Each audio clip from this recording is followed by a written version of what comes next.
So there are times when we get sellers, and sellers are in such a particular spot that they absolutely need to close within a seemingly unreasonable time frame.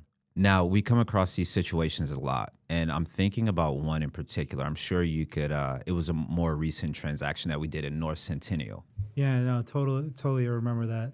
Yeah, this is one of the most peculiar situations I've ever seen. Within this one client, for some reason, fell through the cracks and went over about 15 years without actually paying their mortgage. And as the loan got sold and resold, all of a sudden, guess what? The bill comes due. And now, within an instant, they are forced to either one, pay all the arrears. So from every payment they missed from 2012 or something like that till this year, or sell the house. Which was $357,000, by the way, is what they owed. Yeah, $357,000. Yeah, it was something like that.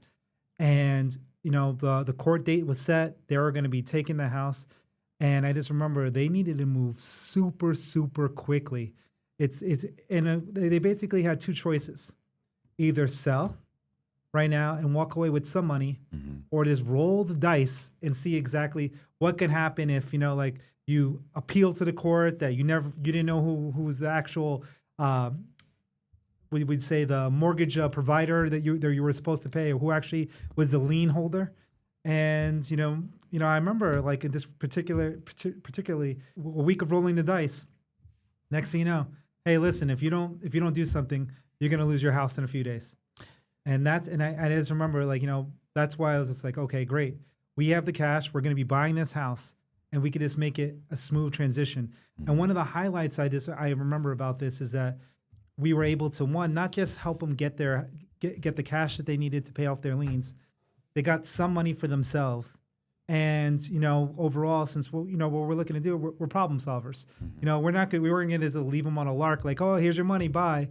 We did find them that rental unit to make it a smooth transition from having a house, potentially losing your house and losing everything, and walking away with something, and setting you up at least for another year in a similar style house that you can rent out. Yes, 100%. I mean, that's one situation where I felt like the Neiman Group was a super entity because they gave us 2 weeks, and we had to, like you said, determine the servicer.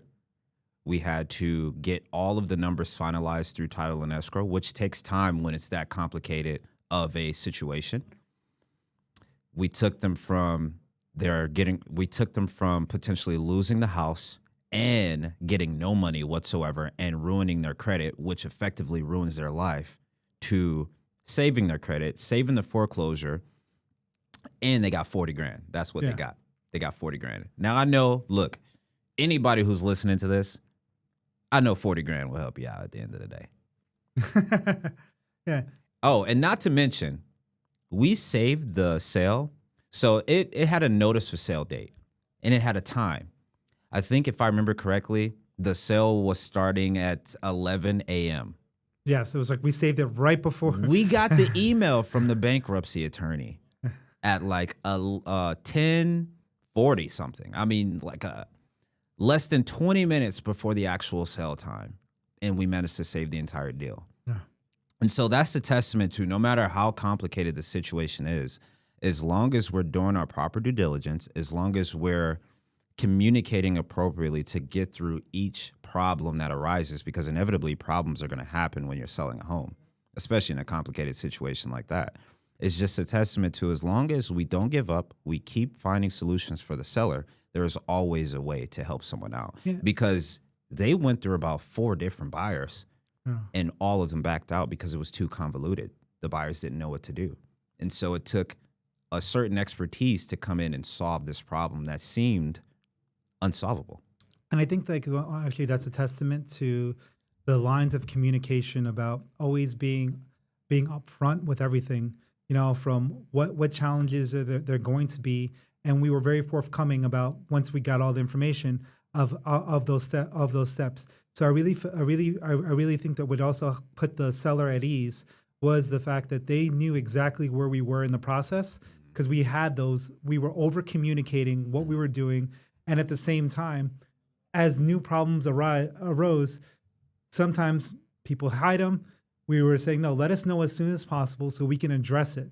And by doing so, because we had that clear, the clear communication, as well as this, like, the expertise to move forward, we were able to kind of just map out a chart of exactly how can we make this a win-win situation for you, in the sense that you don't get a foreclosure on your credit, you get to walk away with money, and at the same time, it doesn't just stop there. It's just like the extra little bit of cherry on top for them was, hey, we'll find, right now it's overwhelming. We all know this. You're going to be losing your house. You're not thinking about where are we going to live. That's what's keeping them up at night. And the fact that our team was able to find them within their neighborhood, something that was almost a mono match to where they were living. So they didn't really have to even get rid of things for a year lease before they could decide their next steps. I think that was a huge win for them, a huge win for us. It's like one of those feel good moments that you love to have when you work with a client. Look, we provided so much value to them. I actually forgot about that. So yeah, that's a good point. We saved a foreclosure. They got money. We saved their lives. We saved their credit, and we found them a new place to live. Yeah. I mean, that's pretty crazy looking back on that. Yeah, that's like the triple crown right there, right? Each one, that's what a hat trick. That's what they call it. No, I'm joking.